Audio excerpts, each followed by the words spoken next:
नमस्कार साथियों, अस्सलाम वालेकुम। आप सभी लोगों का हमारे online YouTube channel UP Urdu GS academy पर बहुत बहुत स्वागत है। साथियों, आपके जीआईसी पेपर में जीएस भी आएगा, आप सभी लोग जानते हैं, और 40 नंबर का जो जीएस आएगा उसकी प्रैक्टिस भी मैं समय समय पर करवाता रहता हूं। तो उसी सिलसिले में जीआईसी जो सिलेबस है उसमें जो जीएस का पोर्शन है, हालांकि वो जीएस का पोर्शन सभी छात्रों के लिए है, चाहे वो जिस भी सब्जेक्ट से भरे हों। हर छात्र के लिए जीएस का पोर्शन ज़रूरी है और उसको देना ही पड़ेगा, नेसेसरी है। जो 40 नंबर जीएस आता है, सब्जेक्ट के अलावा जो 40 नंबर का जीएस आएगा 40 नंबर का, वो सबके लिए ज़रूरी है, चाहे वो किसी भी सब्जेक्ट से भरे हों। GIC Hindi, Urdu, history, geography, science, polity, किसी भी सब्जेक्ट से अगर भरा है जीआईसी तो आपको जीएस का पेपर देना ही पड़ेगा, चाहे वो उर्दू से हो चाहे किसी अन्य सब्जेक्ट से हो। तो जीआईसी के लिए जो जीएस का पेपर आएगा उसी सिलसिले में मैं आपके लिए एक बहुत ही अहम, बहुत ही महत्वपूर्ण प्रैक्टिस सेट लेकर आया हूँ। प्रैक्टिस सेट ही है आप लोगों के लिए, लेकिन ये उत्तर प्रदेश लोक सेवा आयोग द्वारा करवाया हुआ एक प्रश्न पत्र है। आप लोग इसे देखें, बहुत ही अहम है। सवाल इसमें जो भी आए हैं बहुत ही इम्पोर्टेंट है। पहला प्रश्न, देरी न करते हुए पहला प्रश्न हम शुरुआत करेंगे। इससे पहले मैं आप सभी लोगों से गुजारिश, निवेदन करूंगा कि आप सभी लोग हमारा जो चैनल है UP Urdu GS academy channel ज़्यादा से ज़्यादा सब्सक्राइब करें। जिन भाई बहनों ने सब्सक्राइब नहीं किया है या जो लोग नए हैं हमारे चैनल पे, वो जल्द से जल्द सब्सक्राइब कर लें और लाइक, कमेंट और शेयर करना बिल्कुल ना भूलें, ताकि हमारा चैनल दूर दूर तक बच्चों के पास पहुँचे, उनके पास एक सुविधा हो जाए उर्दू तैयारी करने का और साथ साथ जीएस भी तैयारी करने का। उर्दू के साथ साथ आपको जीएस भी मिलेगा, चाहे वो वनडे एग्ज़ाम का हो, चाहे वो जीआईसी का हो, चाहे उत्तर प्रदेश लोक सेवा आयोग का हो, चाहे यूपी SSC का हो। जीएस हम पढ़ाएंगे, जीएस सब में आता है। उर्दू के साथ साथ जीएस भी आपको मिलेगा। चलते हैं पहले प्रश्न पे। जो पहला प्रश्न है, अच्छा, इसमें आप लोगों को डिस्क्रिप्शन भी है, दिया गया है। जो पहला प्रश्न है, कह रहा है कि कौन सा सुमेलित नहीं है। मतलब ABCD 4 दिए हुए हैं, 4 में से 3 सुमेलित है, एक ऐसा है जो सुमेलित नहीं है, वही बताना है आपको। अनुच्छेद 79 संसद का गठन, अनुच्छेद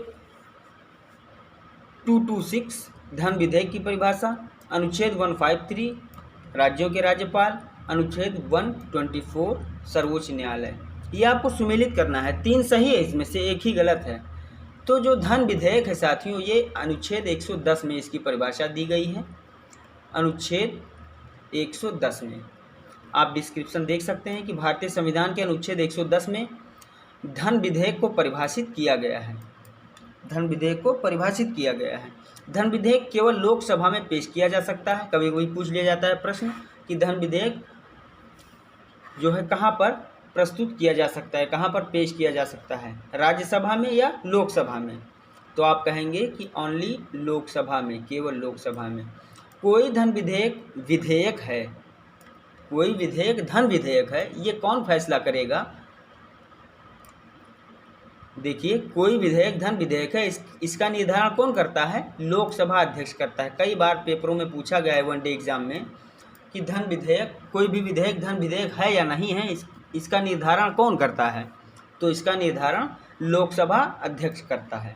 ठीक है, तो आपके प्रश्न का जवाब यहीं पर मिल गया कि धन विधेयक अनुच्छेद 110 में है, ना कि 226 में। बाकी अनुच्छेद 79 में संसद का गठन है, ध्यान रखिएगा। अनुच्छेद 153 में राज्यों के राज्यपालों का विवरण है। अनुच्छेद 124 में सर्वोच्च न्यायालय की बात कही गई है। तो अगले सवाल पर चलते हैं। छत्तीसगढ़ राज्य का गठन जिसके विभाजन से संपन्न हुआ, कौन सा ऐसा राज्य था जिसका विभाजन हुआ तो छत्तीसगढ़ बना? यही पूछा गया है। महाराष्ट्र, उत्तर प्रदेश, मध्य प्रदेश और बिहार। महाराष्ट्र हो ही नहीं सकता क्योंकि इसका लोकेशन ही अलग है, उत्तर प्रदेश का लोकेशन ही अलग है, बिहार का लोकेशन उत्तर प्रदेश के बगल में है। बिहार के विभाजन से झारखंड बना था, लेकिन मध्य प्रदेश के विभाजन से आपका छत्तीसगढ़ बना है। ये ध्यान रखिएगा। ऑप्शन नंबर सी आपका बिल्कुल सही है।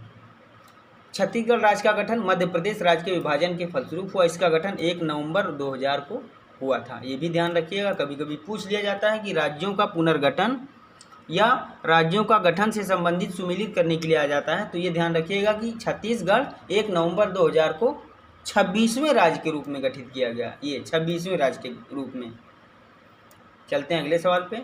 संविधान का कौन सा अनुच्छेद, चूँकि 50 सवाल हैं साथियों, सवाल 50 हैं, प्रश्नों की संख्या 50 है, इसलिए थोड़ा जल्दी हम करेंगे। आप लोग प्रैक्टिस सेट ये 2-3 बार देखेंगे तो पूरा हो जाएगा। अच्छे से ध्यान में रखिएगा, बहुत ही महत्वपूर्ण सवाल हैं। जहाँ तक कि ये आपका 50 सवाल तो है, लेकिन यहाँ से आपका लगभग 150 या 200 प्रश्न तैयार होगा। सब सुमेलित करने के लिए हैं या फिर स्टेटमेंट के रूप में हैं ज़्यादातर। तो संविधान का कौन सा अनुच्छेद बच्चों के शोषण का निषेध करता है, प्रश्न पूछा गया है। उत्तर प्रदेश लोक सेवा आयोग का ये पेपर है, करवाया गया था।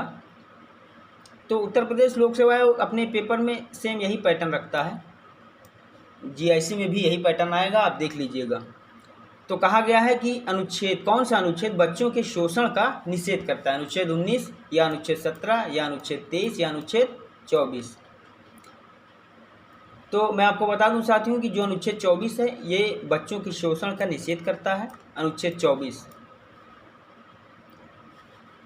ये डिस्क्रिप्शन में भी लिखा हुआ है। भारतीय संविधान के भाग 3 के अनुच्छेद 24 के तहत 14 वर्ष से कम आयु वाले किसी भी बच्चे को कारखानों या खानों या किसी अन्य जोखिम भरे काम पर नियुक्त नहीं किया जा सकता। इस प्रकार यह अनुच्छेद बच्चों के शोषण का निषेध करता है। ठीक है, तो अनुच्छेद 24। आगे चलते हैं। भारत के संविधान में जिसकी संस्तुति पर मूल कर्तव्यों को जोड़ा गया है, मतलब किसकी, कौन सी ऐसी समिति बनाई गई जिसकी संस्तुति पर मूल कर्तव्यों को जोड़ा गया। तो पहला ऑप्शन है बलवंत राय मेहता, दूसरा है आयंगर समिति, तीसरा है स्वर्ण सिंह समिति, चौथा है ठक्कर समिति। तो बलवंत राय समिति जो थी वो त्रिस्तरीय ढांचा पंचायती विभाग का इसने तैयार किया था, इसलिए बलवंत राय समिति हो ही नहीं सकता, आयंगर समिति हो ही नहीं सकता, ठक्कर समिति भी नहीं। स्वर्ण सिंह समिति जो है साथियों, यही समिति थी जिसने अपनी संस्तुति दी थी, तभी मूल कर्तव्यों को जोड़ा गया था, इसलिए ऑप्शन नंबर सी बिल्कुल सही हो जाएगा। इसका डिस्क्रिप्शन भी होगा, इस तरफ देखिए डिस्क्रिप्शन।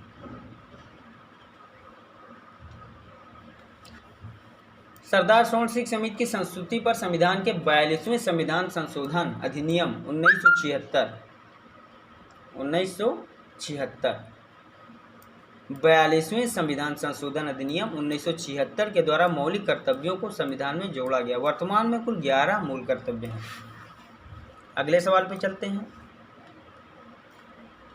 अगला सवाल है कि वह एक अनुच्छेद जिसे सर्वोच्च न्यायालय ने इस प्रकार व्याख्यायित कर दिया है उसमें समस्त कल्पनीय मानवाधिकार सम्मिलित हो गए हैं, वह कौन सा अनुच्छेद है। तो आप सभी लोग जानते होंगे कि अनुच्छेद 21 एक ऐसा अनुच्छेद है कि इसमें जो है मूल अधिकारों को, मौलिक अधिकारों को भी जोड़ दिया गया 21 का में। तो अनुच्छेद 21 में कई आबासा करके कई खंड हैं, तो अनुच्छेद 21 जो है वो मौलिक अधिकारों से भी संबंधित है, इसलिए अनुच्छेद 21 ऑप्शन नंबर सी आपका बिल्कुल सही हो जाएगा। मानवाधिकार सम्मिलित हो गए हैं इसमें, अनुच्छेद 21 में। इसका डिस्क्रिप्शन है कि भारतीय संविधान के भाग 3 के अंतर्गत अनुच्छेद 21 को सर्वोच्च न्यायालय द्वारा विशद रूप से व्याख्यायित किया गया है। इसमें समस्त कल्पनीय मानवाधिकार शामिल हो गए हैं, जैसे स्वच्छ पर्यावरण का अधिकार, मानवीय प्रतिष्ठा के साथ जीने का अधिकार, आश्रय का अधिकार। उल्लेखनीय है कि अनुच्छेद 21 में प्राण एवं दैहिक स्वतंत्रता का संरक्षण भी निहित है। समझ गए आप। तो अगले सवाल पे चलते हैं। निम्नलिखित में किस प्रस्ताव का प्रासंगिक संबंध संघीय बजट से है। संघीय बजट से कौन सा प्रस्ताव संघीय बजट से संबंधित है, ये पूछा गया है। पहला निंदा प्रस्ताव, दूसरा ध्यान आकर्षण प्रस्ताव, तीसरा कटौती प्रस्ताव और चौथा स्थगन प्रस्ताव।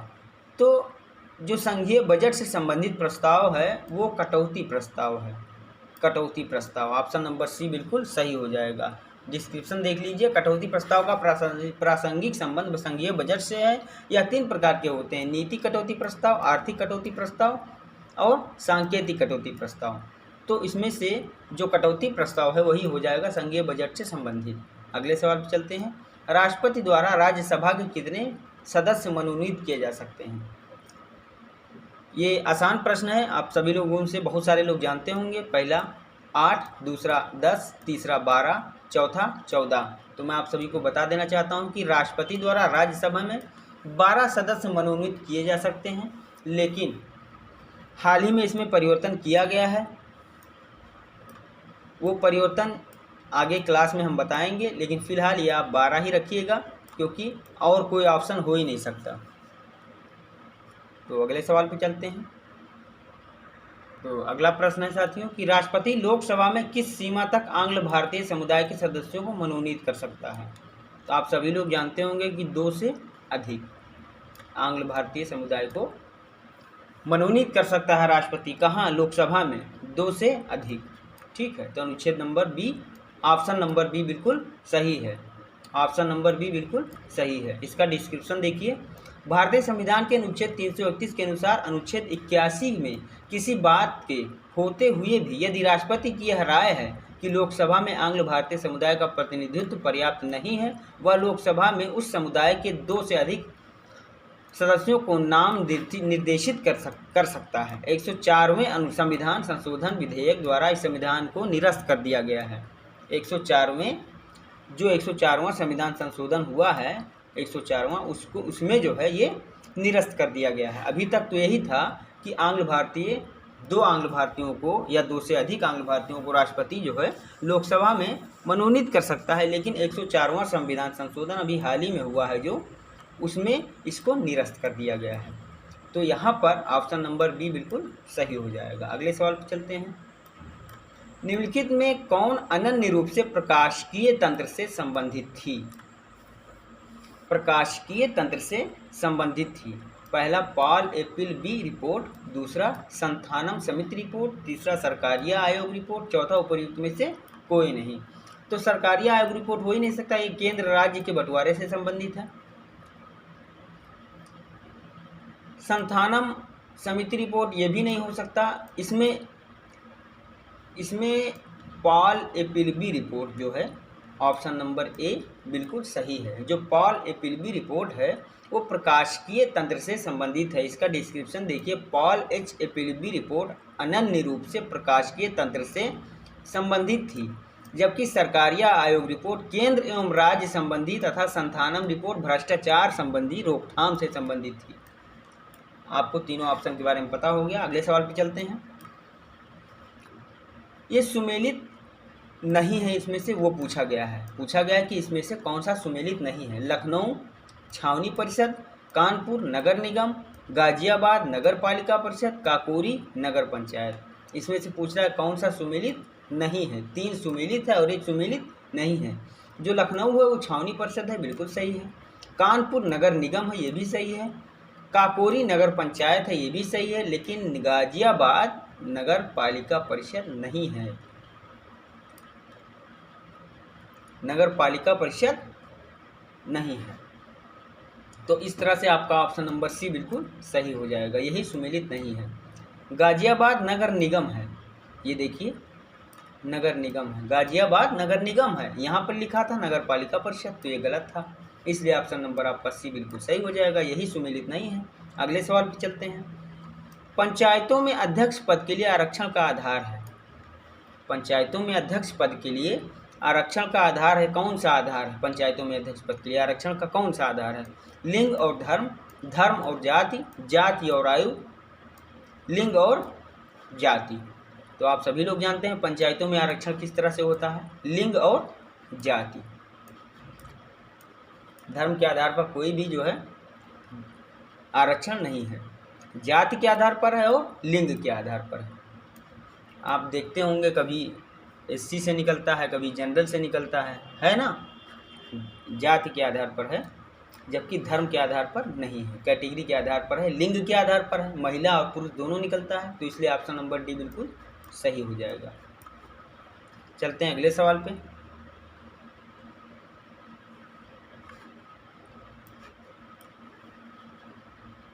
अगला सवाल है 12वां। पूछा गया है कि हड़प्पा संस्कृति की उत्तरी सीमा का निर्धारण करता है। मतलब हड़प्पा में सबसे उत्तर में सीमा क्या थी? राखीगढ़ी थी कि मांडा थी कि रोपा था कि हड़प्पा था? तो जो मांडा है, जम्मू कश्मीर में सबसे उत्तरी सीमा मांडा आप यहाँ देखेंगे कि हड़प्पा संस्कृति की उत्तरी सीमा का निर्धारण जम्मू और कश्मीर में अवस्थित मांडा करता है। इसी तरह दक्षिण सीमा में दैमाबाद, पूर्वी सीमा में आलमगीरपुर, ये उत्तर प्रदेश में आलमगीरपुर, पश्चिमी सीमा में सुतकांगे डोर जो अफ़गानिस्तान में है, सुतकांगे डोर अफ़गानिस्तान में है, आलमगीरपुर उत्तर प्रदेश में है, ठीक है। और मांडा आपने देखा ही जम्मू कश्मीर में है। तो इस तरह से आपका ऑप्शन नंबर बी बिल्कुल सही हो जाएगा, मांडा। अगले सवाल पर चलते हैं। पवित्र गायत्री मंत्र जिस ग्रंथ में अंतर्विष्ट है वो कौन सा ग्रंथ है, पूछ रहा है। ऋग्वेद है या यजुर्वेद है या अथर्ववेद है या सामवेद है। तो मैं आपको बता देना चाहता हूँ साथियों कि जो ऋग्वेद है यहीं से गायत्री मंत्र लिया गया है। पवित्र गायत्री मंत्र ऋग्वेद के तृतीय मंडल में, ऋग्वेद के तृतीय मंडल में है, जिसकी संरचना विश्वामित्र ने की थी। यह मंत्र सवित्री या सूर्य देवता को समर्पित है। यह मंत्र सूर्य देवता को समर्पित है, ये ध्यान रखिएगा। जो गायत्री मंत्र है वो सूर्य देवता को समर्पित है मंत्र। पूछ लिया जाता है कभी कभी कि सूर्य देवता को कौन सा मंत्र समर्पित है। 4 ऑप्शन दे दिए जाते हैं और आपको गायत्री मंत्र दे दिया जाता है एक ऑप्शन में। तो गायत्री मंत्र जो है वो सूर्य देवता को समर्पित है। और गायत्री मंत्र कौन से वेद में है, ऋग्वेद में है। चलते हैं अगले सवाल पे। सम्राट हर्षवर्धन ने जिस स्थान पर राजधानी स्थापित की वह कौन सा स्थान था। तो हर्षवर्धन ने, सभी लोग जानते हैं, हर्षवर्धन ने राजधानी अपनी कन्नौज बनाई थी, अपनी राजधानी कन्नौज बनाई थी इसने। हर्षवर्धन ने कन्नौज में अपनी राजधानी स्थापित की थी। इससे पहले थानेश्वर थी, थानेश्वर से कन्नौज किया गया था। और हर्षवर्धन ने कई नाटक भी लिखे थे, जैसे रत्नावली हो गया, नागानंद हो गया, प्रियदर्शिका हो गया, नाटक लिखे थे हर्षवर्धन ने। पूछ लिया जाता है कि रत्नावली किसने लिखी, हर्षवर्धन ने। नागानंद हर्षवर्धन ने, प्रियदर्शिका हर्षवर्धन ने। हर्षवर्धन की राजधानी कहाँ थी, कहाँ बनाई इन्होंने, कन्नौज बनाई। कहाँ से ले जाकर, थानेश्वर से ले जाकर, ठीक है। तो अगले प्रश्न पे चलते हैं। गुप्त अभिलेखों में दीनार जिसका वाचक है, दीनार, गुप्त अभिलेखों में दीनार को क्या कहा जाता था, स्वर्ण सिक्का या रजत सिक्का या ताम्र सिक्का या कांस्य सिक्का। तो दीनार को स्वर्ण सिक्का कहा जाता था, गुप्त अभिलेखों में दीनार को स्वर्ण सिक्का कहा जाता था। ऑप्शन नंबर ए बिल्कुल सही है। गुप्त अभिलेखों में दीनार का अर्थ है स्वर्ण सिक्का, वहीं रूपक या रुपये चांदी के सिक्के को कहते थे, ठीक है। तो अगला सवाल है कि निम्नलिखित शासकों में आगरा को जिसने राजधानी बनाया हुआ था, आगरा को किसने राजधानी बनाया। सर्वप्रथम अलाउद्दीन खिलजी ने बनाया, या सिकंदर लोदी ने, या मुबारक शाह खिलजी ने, या बहलोल लोदी ने। तो आप सभी लोग जानते होंगे साथियों कि जो सिकंदर लोदी था उसी ने आगरा को राजधानी बनाया था, सिकंदर लोदी। इस तरह से आपका ऑप्शन नंबर बी बिल्कुल सही हो जाएगा। चलते हैं अगले पेज पे। बहुत ही बढ़िया प्रश्न पूछा गया है, 17वां, बहुत ही फैंटेस्टिक प्रश्न है ये, कि जिस व्यक्ति ने कहा था कि हिनोज दिल्ली दूरस्थ, अभी दिल्ली दूर है, वो कौन था। तो मैं आप सभी लोगों को बता देना चाहता हूं कि जो निजामुद्दीन औलिया थे, इन्होंने कहा था कि हिनोज दिल्ली दूरस्थ, अभी दिल्ली दूर है। ये गयासुद्दीन तुगलक से इन्होंने कहा था। गयासुद्दीन तुगलक, जब गयासुद्दीन तुगलक ने निजामुद्दीन औलिया से कहा था कि मैं दिल्ली आकर आपको बताऊंगा, मनमुटाव हो गया था थोड़ा निजामुद्दीन औलिया से और गयासुद्दीन तुगलक से। तो गयासुद्दीन तुगलक चूँकि सिंध क्षेत्र में गया था लड़ाई करने, वहाँ दक्षिणी भारत में था, उसने कहा मैं दिल्ली आकर आपको बताऊंगा। तो निजामुद्दीन औलिया ने कहा कि हिनोज दिल्ली दूरस्थ, अभी दिल्ली दूर है। और आया, जैसे ही ये दिल्ली पहुंचा तुरंत एक्सीडेंट हो गया था इसका, मर गया था, गेट इसी के ऊपर गिर गया था। तो ये निजामुद्दीन औलिया ने कहा था कि हिनोज दिल्ली दूरस्थ, अभी दिल्ली दूर है। तो ऑप्शन नंबर बी आपका बिल्कुल सही हो जाएगा। चलते हैं अगले सवाल पर कि निम्नलिखित शासकों में से जिसने एक सिख गुरु का सरकलम करवाया था। तो सिख गुरु का सरकलम जो है सभी लोगों ने करवाया था। अकबर ने भी करवाया था, जहांगीर ने भी करवाया था, शाहजहां ने भी करवाया था। इसलिए ऑप्शन नंबर डी आपका बिल्कुल सही हो जाएगा। देख लीजिए डिस्क्रिप्शन में, औरंगजेब ने सिख गुरु तेग बहादुर जो थे उनका सरकलम करवा दिया था। इनके बारे में कहा जाता है सर दिया किंतु सार नहीं दिया। इनकी याद में शीशगंज गुरुद्वारा का निर्माण हुआ था। इनमें औरंगजेब नहीं है, वो भी अगर होते तो उन्होंने भी सरकलम करवाया था। तो अगले सवाल पर चलते हैं। निम्नलिखित चित्रकारों में से जहांगीर ने जिसे नादिर उज जमा की पदवी प्रदान की थी, नादिर उज जमा की पदवी प्रदान की थी, वो कौन थे? अबुल हसन थे। अबुल हसन जो थे वो जहांगीर के दरबार के चित्रकार थे। अबुल हसन, ध्यान में रखिएगा, ऑप्शन नंबर ए बिल्कुल सही है। अबुल हसन जहांगीर के दरबार में चित्रकार थे और उन्हीं को नादिर उज जमा की पदवी प्रदान की थी। किसने? जहांगीर ने। उस्ताद मंसूर ने जहांगीर को नादिर उज जमा अस्र की उपाधि प्रदान की थी। अगले सवाल पर चलते हैं। बंगाल को विभाजित करने में लॉर्ड कर्जन का वास्तविक उद्देश्य क्या था? वास्तविक उद्देश्य देखिए, हमने आपको इसको बहुत अच्छे से पढ़ाया था क्लास में।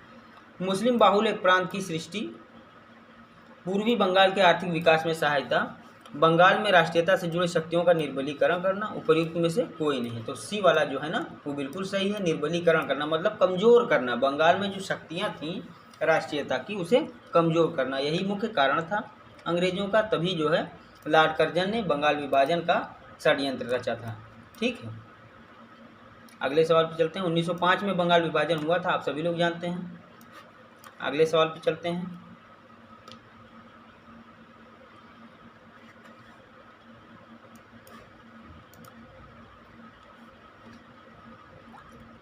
पूछा गया है 1814 और 17 की अवधि में, 14 से 17 की अवधि में जिस क्षेत्र के तालुकेदारों ने अंग्रेजी शासन के विरुद्ध विद्रोह किया वो कौन थे? 1814 और 17 के बीच में किन लोगों ने अंग्रेजों के साथ विद्रोह कर दिया था? अलीगढ़ वाले क्षेत्र के लोग, या अवध के क्षेत्र के लोग, या बीरभूम के क्षेत्र के लोग, या मालवा के क्षेत्र के लोग? तो अलीगढ़ में जो लोग रहते थे, अलीगढ़ क्षेत्र के लोग, उन्हीं लोगों ने 1814 से 1817 के बीच में विद्रोह कर दिया था। ये नीचे डिस्क्रिप्शन लिखा हुआ है। अलीगढ़ के तालुकेदारों का विद्रोह 1814 से 17 ईस्वी में हुआ। मालवा में बुंदेलियों का विद्रोह 1842 में हुआ था। मालवा में बुंदेल लोगों ने विद्रोह किया था, बुंदेली क्षेत्र के लोगों ने 1842 में, लेकिन अलीगढ़ क्षेत्र के लोगों ने 1814 से 1817 के बीच अंग्रेजों के साथ विद्रोह किया था। अगले सवाल पर चलते हैं। खिलाफत आंदोलन के साथ और कौन सा आंदोलन प्रारंभ किया गया? आप सभी लोग जानते हैं, हमने आपको पढ़ाया भी है कि जब खिलाफत आंदोलन शुरू हुआ था मोहम्मद अली और शौकत अली के द्वारा, तो गांधी जी ने उसको एक दूसरा रूप दे दिया था, असहयोग आंदोलन, ताकि हिंदू और मुस्लिम दोनों इसमें जुड़ सकें। तो ऑप्शन नंबर डी बिल्कुल सही हो जाएगा। कब चालू हुआ? 1919 में। खिलाफत आंदोलन 1919 में तथा असहयोग आंदोलन 1 अगस्त 1920 को प्रारंभ हुआ। ठीक है, तो अगले सवाल पर चलते हैं। सन्यासी विद्रोह भड़कने का स्थल कौन सा था?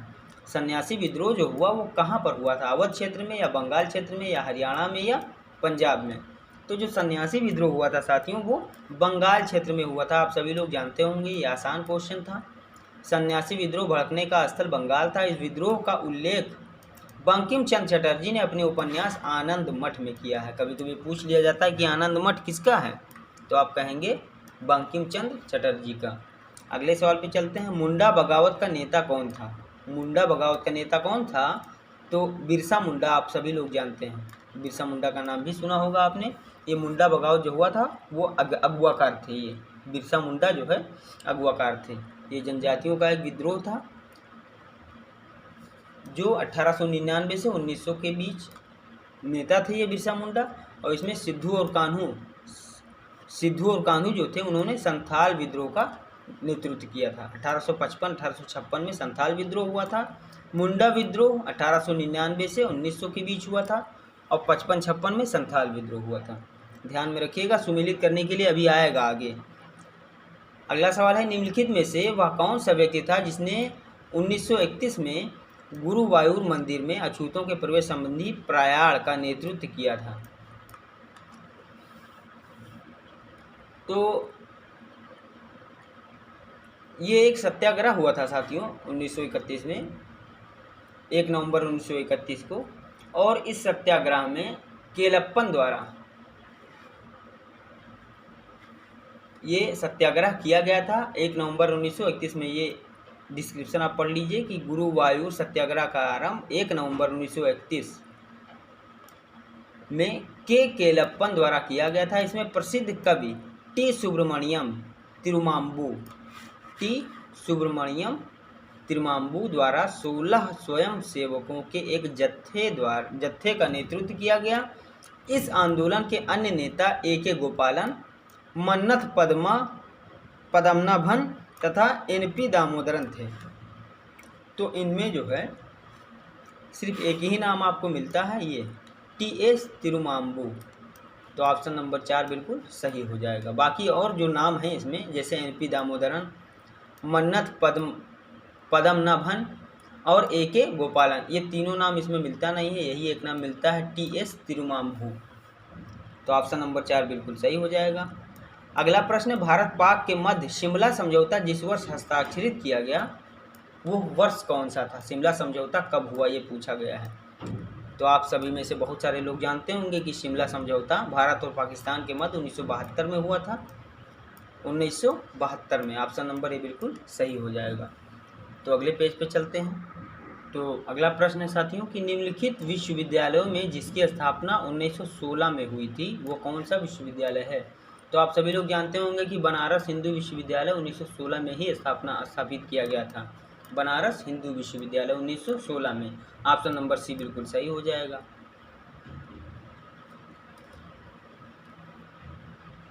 अगले सवाल पे चलते हैं। उन्होंने कांग्रेस के बनारस अधिवेशन की अध्यक्षता की। सूरत फूट के बाद उन्होंने उदारवादियों का नेतृत्व किया। उन्होंने दक्षिण अफ्रीका पहुंचकर गांधी जी के साथ महत्वपूर्ण सेवा की। उन्होंने सर्वेंट ऑफ इंडिया सोसाइटी की स्थापना की। निम्नलिखित व्यक्तियों में से जिस पर उपयुक्त कथन चरितार्थ हैं वो कौन से हैं? ये किस आदमी की बात हो रही है ये आपको बताना है। तो इसमें से जो गोपाल कृष्ण गोखले थे साथियों, गोपाल कृष्ण गोखले, इन्होंने उदारवादियों का जो है नेतृत्व किया था सूरत फूट के बाद में, और बनारस अधिवेशन की अध्यक्षता भी की थी गोपाल कृष्ण गोखले ने। और इन्होंने गांधी जी के साथ दक्षिण अफ्रीका में पहुंचकर महत्वपूर्ण सेवा प्रदान की थी, और साथ ही साथ सर्वेंट ऑफ सोसाइटी जो थी, जो एक संस्था बनी थी सर्वेंट ऑफ इंडिया सोसाइटी की स्थापना जो है इन्होंने ही की थी, गोपाल कृष्ण गोखले ने। इसलिए ऑप्शन नंबर बिल्कुल डी सही हो जाएगा, ऑप्शन नंबर डी। तो ये डिस्क्रिप्शन है कि गोपाल कृष्ण गोखले ने कांग्रेस के बनारस अधिवेशन की अध्यक्षता की। सूरत फूट 1907 के बाद इन्होंने उदारवादियों का नेतृत्व किया। इन्होंने दक्षिण अफ्रीका पहुंचकर गांधी जी के साथ महत्वपूर्ण सेवा की। वे गांधी जी के राजनीतिक गुरु माने जाते हैं। इन्होंने सर्वेंट ऑफ इंडिया सोसाइटी की स्थापना की। तो इसलिए गोपाल कृष्ण गोखले बहुत ही महत्वपूर्ण व्यक्ति बन जाते हैं, गांधी जी के गुरु भी थे। अगले सवाल पर चलते हैं। जिस वर्ष क्रिप्स मिशन भारत में आया वह वर्ष कौन सा था? तो आपको इसमें से बताना है। 28 था ही नहीं, 40 भी नहीं था, 45 भी नहीं था। क्रिप्स मिशन 1942 में आया था। ऑप्शन नंबर सी बिल्कुल सही हो जाएगा। क्रिप्स मिशन जब भारत में आया तो वर्ष चल रहा था 1942। इस मिशन के अध्यक्ष सर स्टैफोर्ड क्रिप्स थे। सर स्टैफोर्ड क्रिप्स थे। इनका मुख्य उद्देश्य क्या था? द्वितीय विश्व युद्ध में ब्रिटेन के पक्ष में भारत का सहयोग पाना था। ठीक है, इनका मुख्य उद्देश्य यही था। बहुत चालाक थे अंग्रेज। खैर चलते हैं आगे।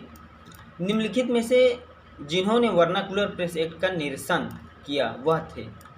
वर्नाकुलर प्रेस एक्ट, तो मैं आपको बताऊं साथियों कि जो लॉर्ड रिपन थे इन्होंने ही वर्नाकुलर प्रेस एक्ट का निरसन किया था। आगे देख लीजिए कि लॉर्ड लिटन द्वारा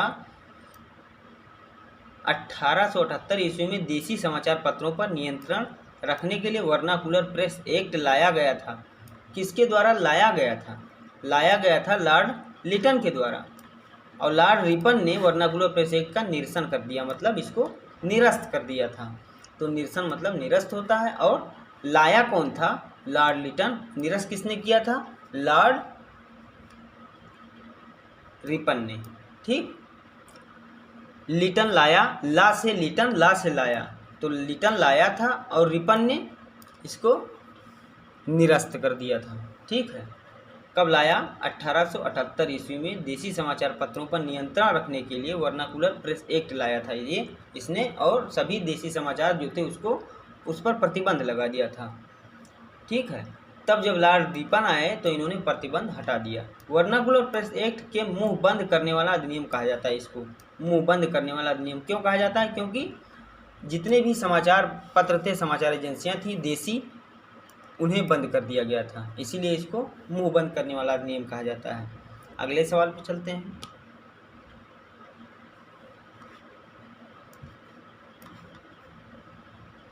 अगला सवाल है कि सन 1939 में निम्नलिखित में से कौन व्यक्ति All India States People's Conference का अध्यक्ष बना? All India States People's Conference का अध्यक्ष बना। याद रखिए, ये यूपी पीएससी यानी उत्तर प्रदेश लोक सेवा आयोग द्वारा करवाया गया प्रश्न पत्र है, फर्जी क्वेश्चंस नहीं है, बहुत ही इंपॉर्टेंट प्रश्न है। तो 1939 में निम्नलिखित में से कौन व्यक्ति All India States People's Conference का अध्यक्ष बना? 1939 में जयप्रकाश नारायण बने, या जवाहरलाल नेहरू बने, या शेख अब्दुल्ला बने, या सरदार वल्लभ भाई पटेल बने? तो पहले डिस्क्रिप्शन पढ़ लीजिए कि 1939 में Jawaharlal Nehru All India States People's Conference के अध्यक्ष थे। यह कॉन्फ्रेंस लुधियाना में हुआ था। तो यहाँ से आपका उत्तर मिल गया कि जवाहरलाल नेहरू, पंडित जवाहरलाल नेहरू है कहीं ऑप्शन में? ऑप्शन नंबर बी बिल्कुल सही हो जाएगा। तो अगले सवाल पे चलते हैं। भूदान आंदोलन के प्रवर्तक कौन थे? आप सभी लोग जानते होंगे, ये बहुत पुराना प्रश्न है, आता रहता है। भूदान आंदोलन के प्रवर्तक कौन थे? Vinoba Bhave. Option number D बिल्कुल सही हो जाएगा। अगले सवाल पे चलते हैं। निम्नलिखित में वह कौन सा पत्र था जिसे 1932 में हरिजन बंधु में परिवर्तित कर दिया गया? तो मैं आपको बता दूं साथियों कि जो हरिजन बंधु था, हरिजन वो गांधी जी द्वारा प्रकाशित किया हुआ एक पत्र था। क्योंकि गांधी जी ने जब नवजीवन स्टार्ट किया था, तो नवजीवन जब बंद हो गया था 1932 ईस्वी में, तो बंद होने के बाद गांधी जी ने अंग्रेजी में हरिजन, हिंदी में हरिजन सेवक और गुजराती में हरिजन बंधु नाम से इसको प्रकाशित किया 1932 में। तो यहाँ से आपका उत्तर मिल गया कि 1932 में हरिजन बंधु में परिवर्तित कर दिया गया। वह कौन सा था? तो नवजीवन था। ऑप्शन नंबर बी बिल्कुल सही हो जाएगा। अगले सवाल पे चलते हैं। इंडियन नेशनल कांग्रेस के किस स्थान पर आयोजित अधिवेशन में बाल गंगाधर तिलक ने घोषणा की थी, स्वराज मेरा जन्मसिद्ध अधिकार है और मैं उसे लेकर रहूँगा? तो मैं आपको बता दूं साथियों कि जो लखनऊ में एक अधिवेशन हुआ था, कांग्रेस का अधिवेशन हुआ था लखनऊ में 1916 में। ऑप्शन में ये डी वाला ऑप्शन जो है, 1916 में लखनऊ में अधिवेशन हुआ था कांग्रेस का।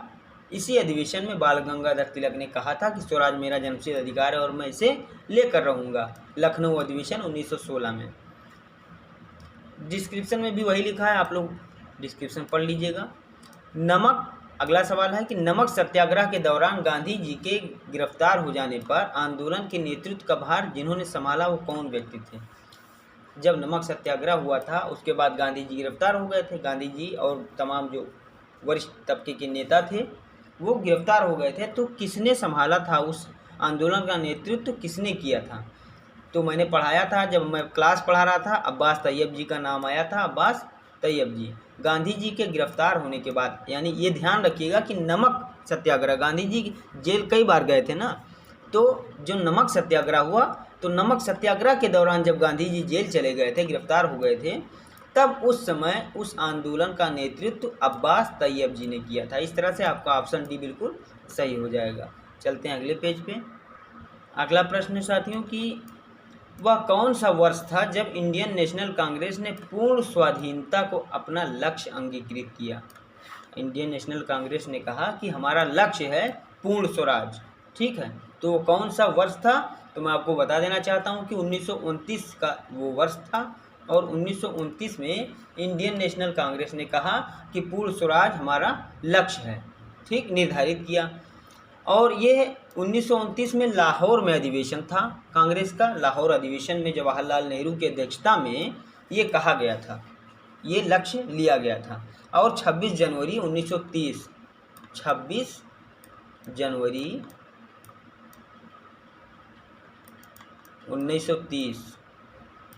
जनवरी 1930 को क्या हुआ कि प्रथम स्वतंत्रता दिवस रावी नदी के तट पर पंडित जवाहरलाल नेहरू ने जो है मनाया था, झंडा फहराया था 1930 26 जनवरी 1930 की रात को रावी नदी के तट पर झंडा फहराया गया था। तो अगले सवाल पे चलते हैं।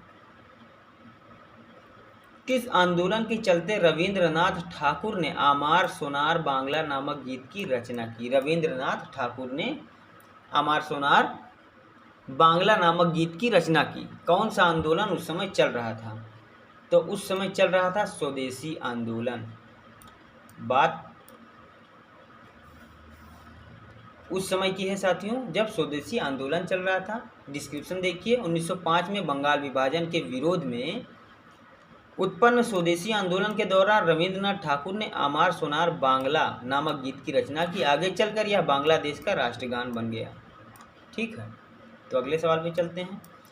निम्नलिखित आंदोलनों को पूर्ण मतलब क्रम में लगाना है कि निम्नलिखित आंदोलनों को पूर्वापर क्रम में व्यवस्थित कीजिए। क्रम में लगाना है, कौन पहले हुआ और कौन बाद में हुआ। सविनय अवज्ञा आंदोलन है, खिलाफत आंदोलन है, असहयोग आंदोलन है, भारत छोड़ो आंदोलन है।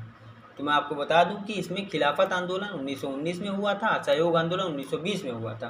तो 2 के बाद 3 रहेगा, 2 के बाद 3 इसमें भी है और इसमें भी है।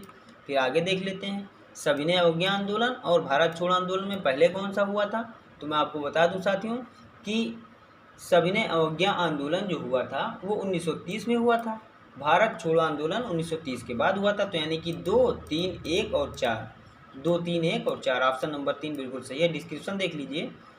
सविनय अवज्ञा आंदोलन 1930, खिलाफत आंदोलन 1919, असहयोग आंदोलन 1920, भारत छोड़ो आंदोलन 1942 ईस्वी। तो इस तरह से आप समझ गए इस क्वेश्चन का आंसर। अगले सवाल पे चलते हैं।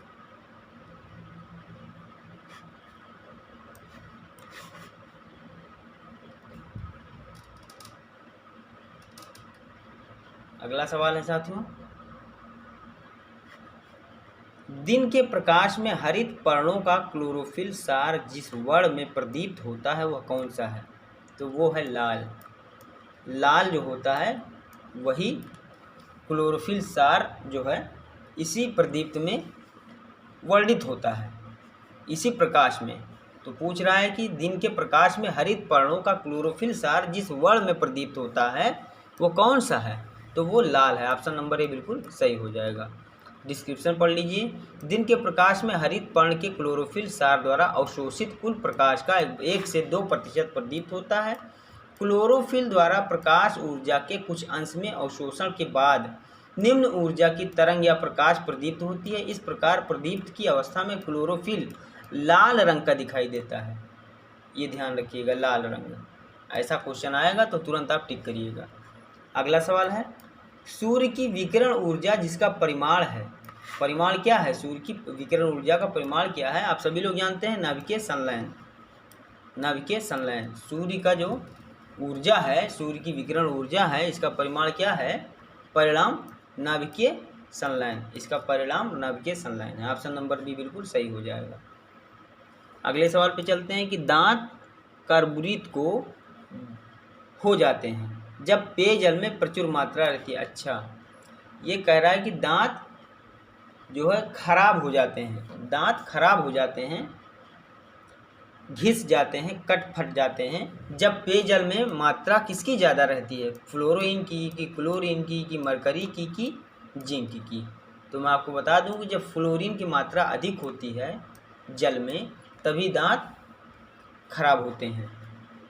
पेयजल में उपस्थित फ्लोराइड आयनों की 1 ppm मात्रा दंत क्षरण को रोकती है, जबकि इसकी 1.5 ppm मात्रा, जब 1 ppm से ज़्यादा रहती है ना मात्रा फ्लोरीन की, तभी जो है दांत खराब होते हैं। ये पीलापन, कर्बुरित मतलब पीलापन, दांत खराब हो जाते हैं। और दांत खराब कब नहीं होते हैं? जब 1 ppm से कम रहता है। अगले, ये साइंस का क्वेश्चन है। अगले सवाल पे चलते हैं। हृदय कब विश्राम करता है? कभी नहीं, निद्रावस्था में, आराम की स्थिति में, उपयुक्त में से कोई नहीं। तो उपयुक्त में से कोई नहीं। हृदय कभी आराम करता भी है कि नहीं करता है? हृदय आराम करता है, लेकिन जब आराम करता है तो आदमी ऊपर चला जाता है। वयस्क मनुष्य में हृदय सामान्यतः 72 से 75 बार प्रति मिनट धड़कता है। हृदय के 2 धड़कनों के बीच आराम करता है। हृदय 2 धड़कनों के बीच आराम करता है। 2 संकुचनों के बीच का काल विश्राम अथवा शिथिलता काल कहलाता है। तो यहाँ लिखा हुआ है हृदय कब आराम करता है, आप अच्छे से समझ लीजिए। कभी ऐसा क्वेश्चन आएगा तो तुरंत उसको टिक करिएगा कि दो धड़कनों के बीच का जो समय होता है, चाहे वो 1 नैनो सेकंड ही क्यों ना हो, बहुत कम रहता है समय। दो धड़कनों के बीच का जो समय रहता है वही विश्राम काल कहलाता है। तो अब आप समझ गए होंगे, ऑप्शन नंबर डी यहाँ पर सही है बिल्कुल। तो चलते हैं अगले पेज पे। तो अगला सवाल पूछा गया साथियों कि वह कौन सा मानव अंग है जिसके रोगग्रस्त हो जाने पर डायलिसिस की आवश्यकता पड़ती है। डायलिसिस की आवश्यकता पड़ती है। वह कौन सा मानव अंग है जिसके रोगग्रस्त, कोई ऐसा मानव का अंग है जो रोगित हो जाता है, जब रोगग्रस्त हो जाता है तो डायलिसिस की आवश्यकता पड़ती है। पहला ऑप्शन हृदय है, दूसरा वृक्क है, तीसरा यकृत है और चौथा फुफ्फुस है। तो ऑप्शन देख लीजिए डिस्क्रिप्शन। जब वृक्क रोगग्रस्त या किन्हीं कारणवश क्षतिग्रस्त हो जाता है तथा रुधिर को साफ नहीं कर पाता तो ऐसी स्थिति में रुधिर को साफ करने के लिए डायलिसिस की आवश्यकता पड़ती है। डायलिसिस की प्रक्रिया में अपोहक का प्रयोग किया जाता है, डायलेजर का प्रयोग किया जाता है, जो कि कृत्रिम वृक्क के रूप में कार्य करता है और जो है ब्लड को साफ करता है। तो आप यहाँ से आपका आंसर मिल गया वृक्क, ऑप्शन नंबर बी बिल्कुल सही है। जब वृक्क काम करना बंद कर देता है या किसी कारणवश या किसी रोगवश काम नहीं कर पाता तो एक रेडीमेड वृक्क लगाया जाता है जिसको डायलिसिस कहते हैं प्रक्रिया, और डायलिसिस प्रक्रिया द्वारा ब्लड को साफ किया जाता है। तो अगला सवाल है, सूची 1 को सूची 2 से मिलाइए। देखिए विटामिन B12, हीमोग्लोबिन, क्लोरोफिल, चाल्कोपाइराइड, ये साइंस का क्वेश्चन है और इसको सुमेलित करना है। तो मैं आपको बता दूं साथियों कि जो विटामिन 12 है ये कोबाल्ट से सुमेलित होगा, विटामिन 12 कोबाल्ट से सुमेलित होगा।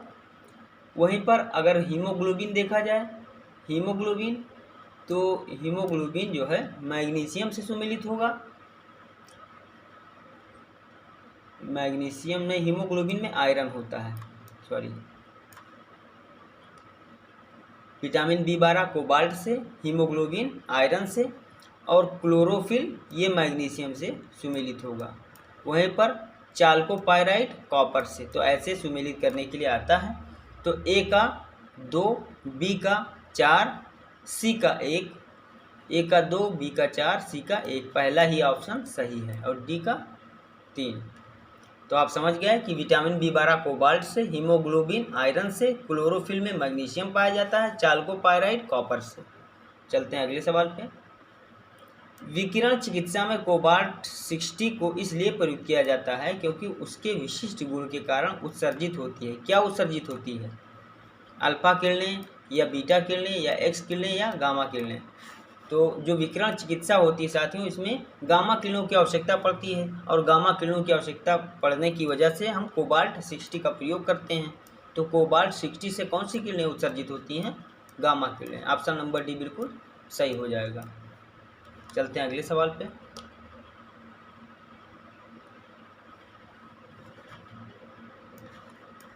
अगला सवाल है कि निम्न प्रकार के वृक्षों में सामाजिक वानिकी के लिए किसके रोपण को प्रोत्साहित किया जाता है?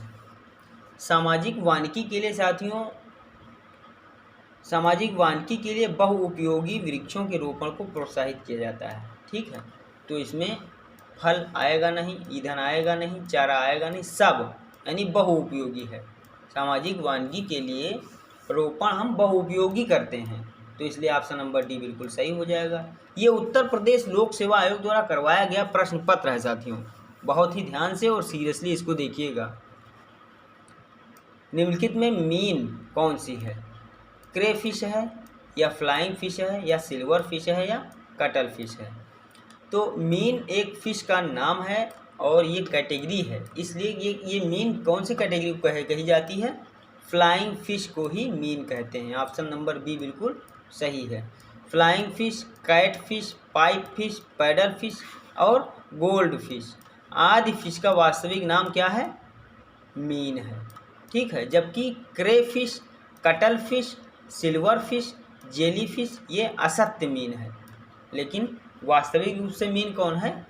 फ्लाइंग फिश है, कैट फिश है, पाइप फिश है, पैडल फिश है, गोल्ड फिश है। ठीक, अगले सवाल पे चलते हैं। निम्नलिखित में से कौन सा पक्षी 300 किलोमीटर प्रति घंटा की रफ्तार से हवा में गोता लगा सकता है? किंग फिशर है, या गोल्डन ईगल है, या बतासी है, या पेरेग्रीन फाल्कन है? तो ये जो पेरेग्रीन फाल्कन है यही एक ऐसा पक्षी है जो 300 किलोमीटर प्रति घंटा की रफ्तार से हवा में गोता लगा सकता है। पेरेग्रीन फाल्कन नाम याद रखिएगा, ऑप्शन नंबर डी बिल्कुल सही है। अगले सवाल पे चलते हैं कि कौन सा युग्म सुमेलित नहीं है? फिर सुमेलित करने के लिए आया, कौन सी जनजाति कहाँ की है ये सुमेलित करना है आपको। सुमेलित पहले से है, लेकिन एक ऐसा भी है जो सुमेलित नहीं है, वही आपको इसमें से निकालना है। तो मैं आपको बता दूं साथियों कि जो भील है यह राजस्थान की ही जनजाति है, संथाल झारखंड की जनजाति है, टोडा तमिलनाडु की जनजाति है, लेकिन खासी मेघालय की जनजाति है, सिक्किम की जनजाति नहीं है, ये मेघालय की जनजाति है। इस तरह से ऑप्शन नंबर सी आपका बिल्कुल सही हो जाएगा। ये देखिए डिस्क्रिप्शन में, भील राजस्थान, संथाल झारखंड, खासी मेघालय, टोडा तमिलनाडु। ठीक है, तो इस तरह से आपके 50 क्वेश्चन पूरे हो गए। तो ये 50 क्वेश्चन बहुत ही महत्वपूर्ण क्वेश्चंस थे। आप लोग इन प्रश्नों को देखिएगा और करिएगा साथियों। पूरा वीडियो देखने के लिए बहुत बहुत धन्यवाद, बहुत बहुत शुक्रिया।